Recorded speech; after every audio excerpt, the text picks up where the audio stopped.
یہ بات ہے 2010 کی، جب ایک کالا جنگل صدیوں سے اپنے اندر کئی خوفناک اور ماروائی راز چھپائے ہوئے تھا۔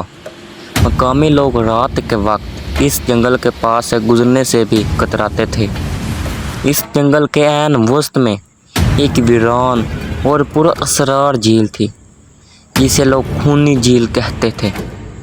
14ویں کی رات کو بھی اس جھیل کا پانی چمکنے کے بجائے بالکل سیاہ اور پرہول ہو جاتا تھا، جیسے وہ روشنی کو اپنے اندر نگل رہا ہو۔ علی اور عمران تو پکے دوست تھے، جنہیں ایڈونچر اور ہائیکنگ کا جنون تھا۔ وہ اکثر اپنی بہادری پر غرور کرتے تھے اور جن بھوتوں کے وجود کا مذاق اڑایا کرتے تھے۔ ایک رات وہ دونوں اسی جنگل کے قریب کیمپنگ کر رہے تھے۔ رات کے 12 بجے اچانک ایک تیز برفانی آندھی چلی، جس نے ان کا خفیہ کیمپ اڑا دیا۔ گپ اندھیرا چھا گیا، موبائل کے سگنل غائب ہو گئے اور وہ راستہ ڈھونڈتے ڈھونڈتے جنگل کے خوفناک ترین حصے میں داخل ہو گئے۔ چلتے چلتے اچانک پودوں کی سرسراہٹ بند ہو گئی۔ ہر طرف ایک عجیب مرنی سناٹا چھا گیا۔ علی نے ٹارچ چلائی تو سامنے وہی بدنام زمانہ جھیل تھی۔ جھیل کا پانی بالکل صاف تھا، لیکن اس کے اندر سڑان اور خون کی بو آ رہی تھی۔ مطلب کچھ جلنے کی بو آ رہی تھی، یعنی کہ کوئی مردہ اگر ہو تو وہ جس طرح سر رہا ہو تو اس کی بو آ رہی تھی۔ اچانک جھیل کے درمیان میں پانی ابلنے لگا۔ عمران نے کانپتے ہوئے ہاتھوں سے ٹارچ کی روشنی وہاں ڈالی۔ جو کچھ انہوں نے دیکھا، اس نے ان کے خون کو جما دیا۔ پانی کے اندر سے ایک ہڈیوں کا ڈھانچہ نما وجود اوپر اٹھ رہا تھا، جس پر جلی ہوئی کالی جلد لٹک رہی تھی۔ اس کی آنکھیں انگارے کی طرح سرخ تھیں اور چہرے پر ایک بھیانک مسکراہٹ تھی۔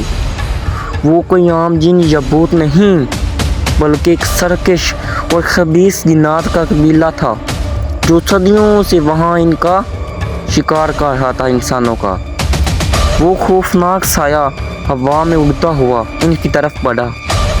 اس کے ساتھ ہی جھیل کے پانی سے سینکڑوں کالے سڑے ہوئے ہاتھ نکلے اور ساحل کی مٹی پر رینگنے لگے۔ علی اور عمران نے مڑ کر بھاگنے کی کوشش کی، لیکن ان کے پاؤں زمین سے چپک چکے تھے۔ خوف کے مارے ان کی زبانیں گونگ ہو گئیں، کک بک اندھیرا ہو گیا اور دل کی دھڑکنیں بند ہونے لگیں۔ وہ بھیانک وجود علی کے بالکل سامنے آ کر رک گیا۔ اس کی سانسوں سے دوزخ جیسی گرمی اور بدبو نکل رہی تھی۔ اس نے ایک گرجدار شیطانی آواز میں کہا، آج تک جو اس جھیل پر آیا وہ کبھی زندہ واپس نہیں گیا۔ تمہارا گوشت اور تمہاری روحیں اب میری ہیں۔ عمران خوف کے مارے زمین پر گر گیا اور گڑگڑانے لگا، لیکن اس مخلوق نے اپنے تیز ناخنوں والا ہاتھ عمران کی گردن کی طرف بڑھایا۔ عذاب بالکل سر پر تھا۔ موت کے سامنے دیکھ کر علی کو اچانک اپنے بوڑھے باپ کی نصیحت یاد آ گئی، بیٹا، جب زندگی میں کوئی ایسی مصیبت آئے یہاں کوئی انسان کام نہ آ سکے تو اپنے خالق کو پکارنا، کیونکہ اس کے نام میں وہ طاقت ہے جس کے سامنے کائنات کی ہر شر انگیز قوت گھٹنے ٹیک دیتی ہے۔ علی نے اپنی آنکھیں بند کی، اپنے تمام گناہوں کی دل سے توبہ کی اور پوری روح کی طاقت سے بلند آواز میں پڑھنا شروع کیا، اللہ لا الہ الا هو الحی القیوم۔ پوری آیت الکرسی پڑھی۔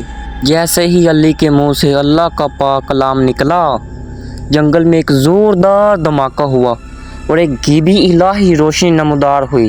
وہ شیطانی سایہ جو عمران کو مارنے والا تھا تڑپ اٹھا۔ آیت الکرسی کے الفاظ جیسے ہی ہوا میں گونجے، اس خبیث جنات کے وجود سے آگ کے شعلے نکلنے لگے اور وہ درد سے چیخا، بند کرو یہ کلام، یہ مجھے جلا رہا ہے۔ اور بھائی تجھے کیا دے، اور تجھے بتاتے ہیں کہ علی نے ہمت نہیں ہاری اور سورۃ الفلق اور سورۃ الناس کی تلاوت شروع کر دی۔